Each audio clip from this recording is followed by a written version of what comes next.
A few years ago, I worked as a pizza delivery driver. It wasn't my dream job, but it paid the bills. One night, I had a delivery to a house on the other side of town. It was a football night, and the streets were busier than usual. The order seemed pretty standard: a large pepperoni pizza with extra cheese and a side of garlic bread. I remember that night clearly. The weather was cold, and a drizzle had started just as I got into my car. I put the pizza on the seat beside me and started the engine. The radio was playing some old rock songs, which I liked. I drove carefully, watching the road through the misted-up windshield. It was a bit past the promised delivery time when I arrived at the address, but only by a few minutes. I parked the car and grabbed the pizza. The house was dark, which seemed odd since they had ordered food. I walked up to the front door and knocked. There was a long pause before the door creaked open slightly. A man looked out, his face half hidden in the shadow. "You're late," he said in a gruff voice. I checked my watch. "Only by a few minutes," I replied, trying to stay polite. "Sorry about that. It's $18.50. The door opened wider, and I saw there were 3 other men behind him. They all looked rough and intimidating. I suddenly felt very uneasy. The first man stepped forward, and before I knew what was happening, he grabbed my shirt and pulled me inside. "Hey," I yelled, but my voice sounded weak and scared. They pushed me against the wall. The man who had pulled me inside now had a knife in his hand. He pressed it against my neck, just hard enough to make me freeze in terror. "Give us your money," he demanded. My heart was pounding. I reached into my pocket and handed over the money I had earned from the night's deliveries. It wasn't much, but it was all I had. The man with the knife grinned, showing yellowed teeth. "Is that all?" he asked. I nodded, my throat too dry to speak. He stepped back, still holding the knife, and the other men closed in, checking my pockets for anything else of value. They found my phone and took it too. "Please," I managed to say, "just let me go. I won't tell anyone." They laughed. One of them slapped me on the back hard enough to hurt. "Sure you won't," he said sarcastically. I don't know how long they kept me there, taunting me, but it felt like forever. Eventually, they seemed to lose interest. The man with the knife looked at me one last time. "Get out of here," he said, and I didn't need to be told twice. I stumbled out of the house and ran to my car. My hands were shaking so much that I had trouble getting the keys into the ignition. Finally, the engine roared to life, and I sped away, not looking back. When I got back to the pizza place, I told my boss what had happened.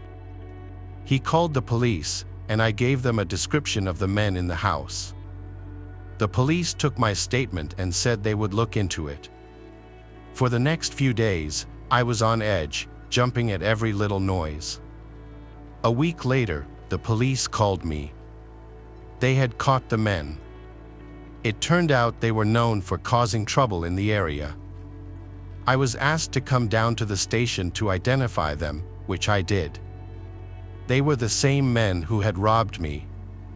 A few months later, I got a call from the police again. They told me that the men had been found guilty and were going to prison. They also said they had recovered some of my money and asked if I could come by to pick it up. I went to the station and was handed an envelope with my earnings inside. It wasn't a lot, but it felt good to get it back. More importantly, I felt a sense of closure. Those men were off the streets, and I could go back to my life without that constant fear.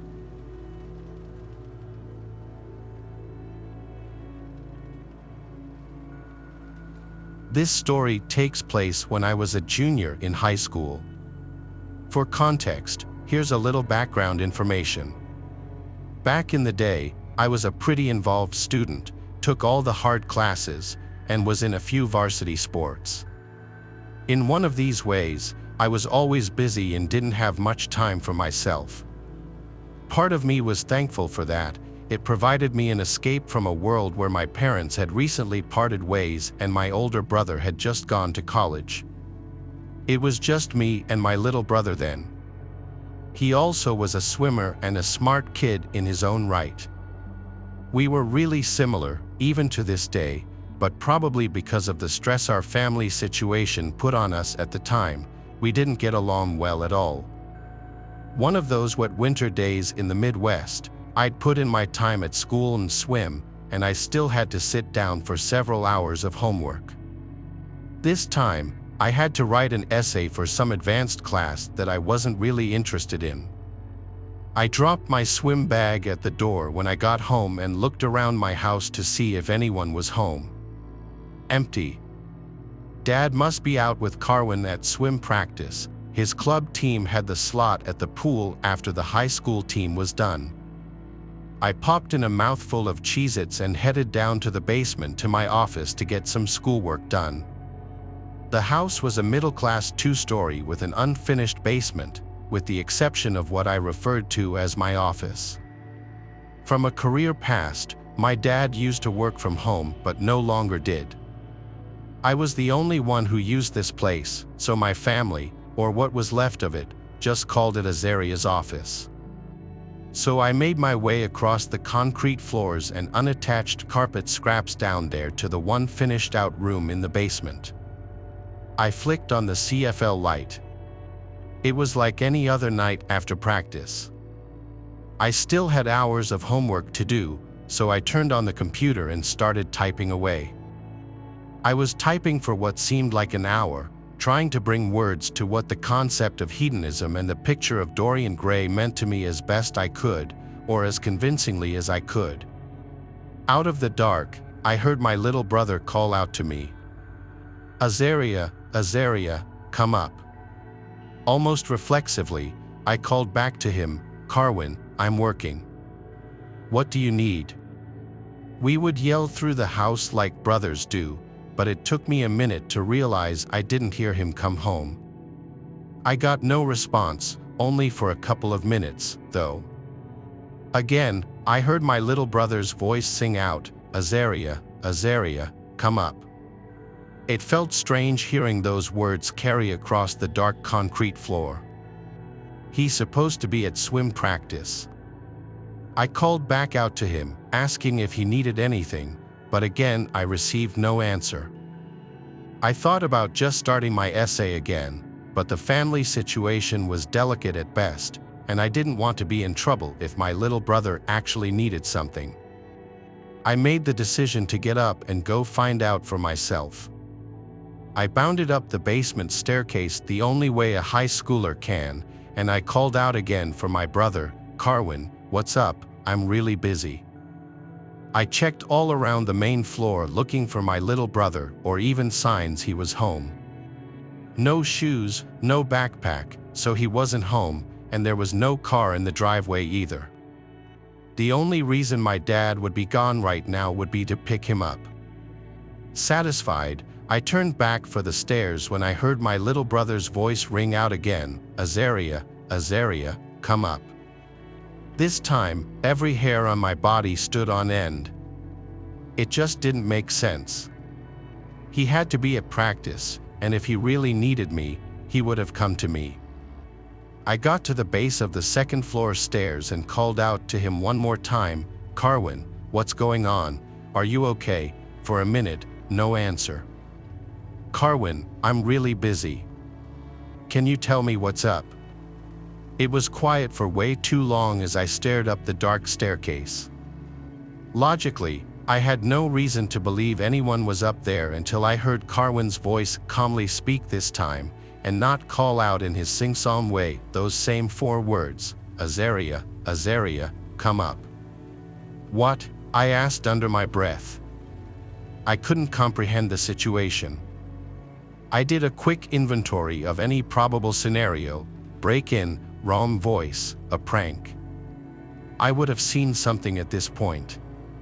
It had to be Carwin, and maybe helping him would make me a good brother, so I began up the stairs. My heart pounded with each step, and I was about to make the landing to the dark second floor when I heard the buzz of the garage door motor. I ran back down the stairs and looked out the window. It was my father's sedan, and he and my little brother got out. I stumbled from the window to the hall where they would enter, and I felt my heart almost stop beating. I collapsed on the floor and just started to cry uncontrollably.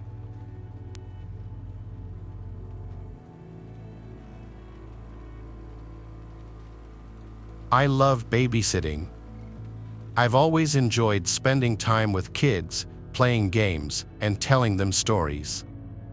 So when the Bridget asked me to babysit their baby boy, Egan, I happily agreed. The Bridget were nice people, and their house was cozy and warm. It was a good way to spend my Saturday evening. I arrived at their house around 6 p.m. Mrs. Bridget showed me around, reminding me of where things were, and gave me the usual instructions: feed Egan dinner at 7 o'clock, play with him for a while, and put him to bed by 8:30. After that, I could watch TV or read until they got back. They expected to be home by 11 p.m. Egan was a happy baby. He giggled and played with his toys while I fed him dinner. After he finished eating, we played in the living room. Egan had a small train set and loved watching the little engine go around the tracks. His laughter filled the room, making me smile. At 8:15, I decided it was time to get Egan ready for bed. I carried him upstairs to his room.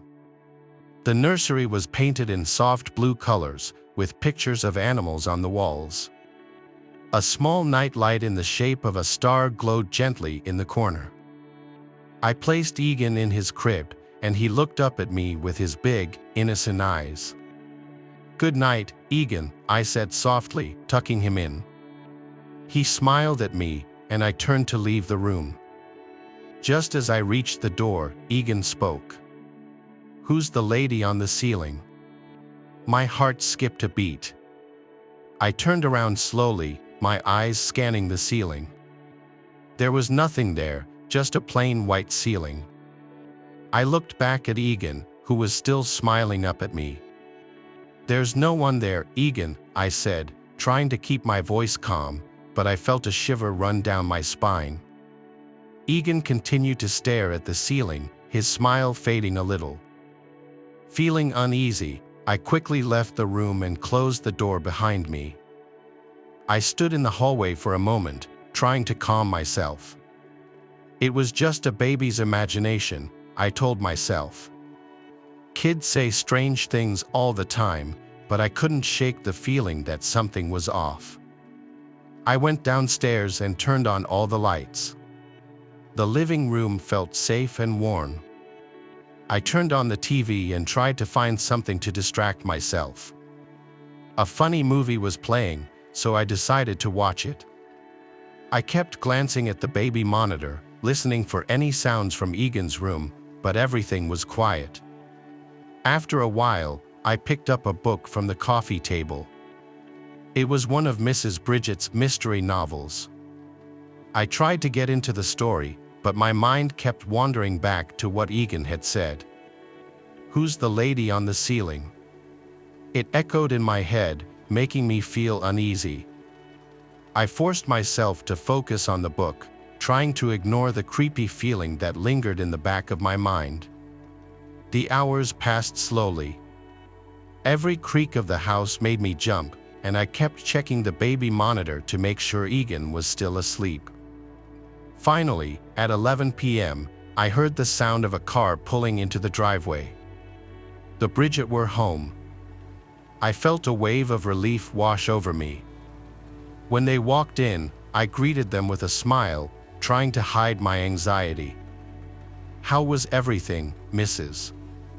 Bridget asked. "Everything was fine," I replied, not wanting to worry her. "Egan is asleep." They thanked me and paid me for the evening. As I walked home, I couldn't stop thinking about what had happened. The strange feeling stayed with me, making me feel uneasy. I decided I would not babysit at the Bridget house again. The next morning, I got a call from Mrs. Bridget. She thanked me again for babysitting and said Egan had slept through the night without any problems. I didn't mention what Egan had said about the lady on the ceiling. It seemed best to leave it alone. Even now, whenever I think about that night, I get chills. I can still hear Egan's innocent voice asking about the lady on the ceiling. I never found out what he saw, and I never went back to the Bridget house. Babysitting is fun, but some experiences are just too creepy to forget.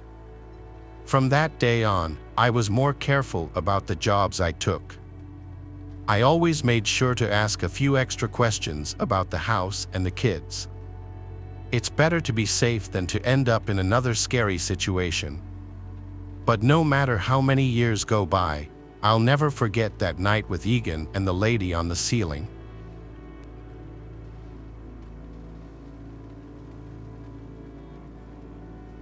It was a cold, rainy night when the stranger walked into our cafe. I had been working the late shift, trying to pass the time by wiping down tables and refilling sugar jars. The usual crowd of night owls and insomniacs were scattered around the place, each absorbed in their own world. The bell above the door jingled, signaling the arrival of a new customer. But this one was different. I looked up, and my heart skipped a beat. The man who walked in was drenched in blood. It soaked his clothes, streaked his face, and dripped from his hands onto the floor. His eyes, however, were calm and clear, as if the blood didn't bother him at all. He walked to the counter and stood there, staring at me for a moment. I couldn't move. I just stared back, my mind racing. Who was he? What had happened to him? Should I call the police? But before I could do anything, he spoke. "I'd like a coffee, please," he said, his voice steady and polite. "And a candy bar." I hesitated, my hand hovering over the phone. His request was so ordinary, so out of place given his appearance. Finally, I managed to speak. "Are you okay?" The man gave a small, almost reassuring smile. "Don't worry," he said. "It's not my blood." Those words sent a chill down my spine. If it wasn't his blood, then whose was it? I didn't dare ask. Instead, I nodded and went about making his coffee. My hands were shaking as I poured the hot liquid into a cup and handed it to him. Then I grabbed a candy bar from the display and placed it next to the coffee. "Thank you," he said, still calm and composed. He took a sip of his coffee and then picked up the candy bar. He stood there for a moment, looking around the cafe. The other customers were starting to notice him too, their conversations dying down as they took in the sight of the blood-soaked stranger. Without another word, he turned and walked out of the cafe, the bell above the door jingling. I watched him through the window as he disappeared into the night, leaving a trail of blood drops behind him. I was left standing there, my mind a whirl of confusion and fear. The rest of the night passed in a blur.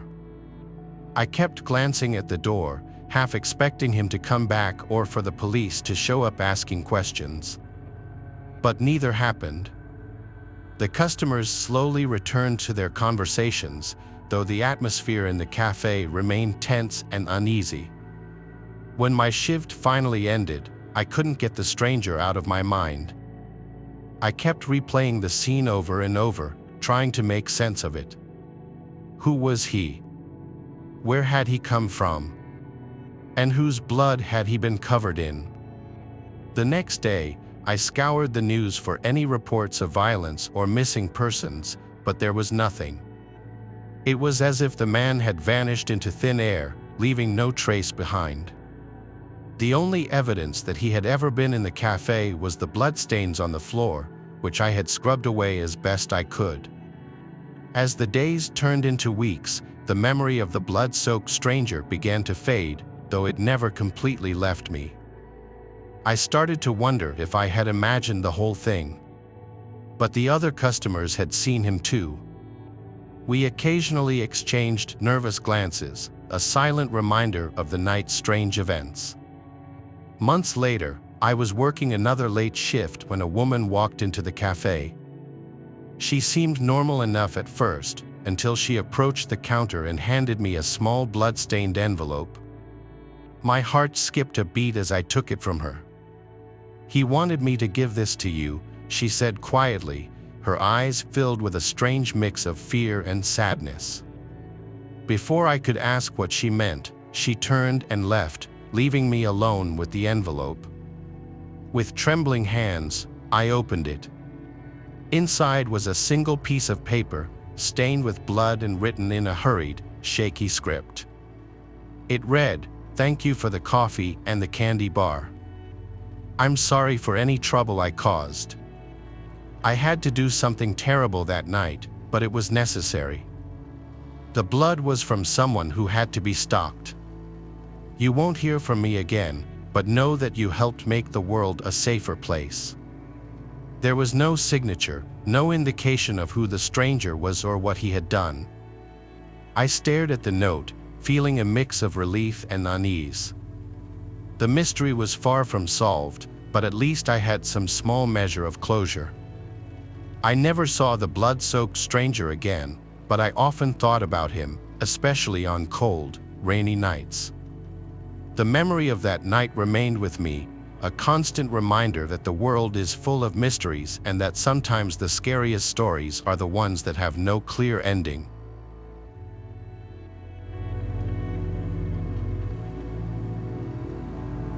Thanks for watching the video. Subscribe to the channel and turn on notifications to watch the latest videos.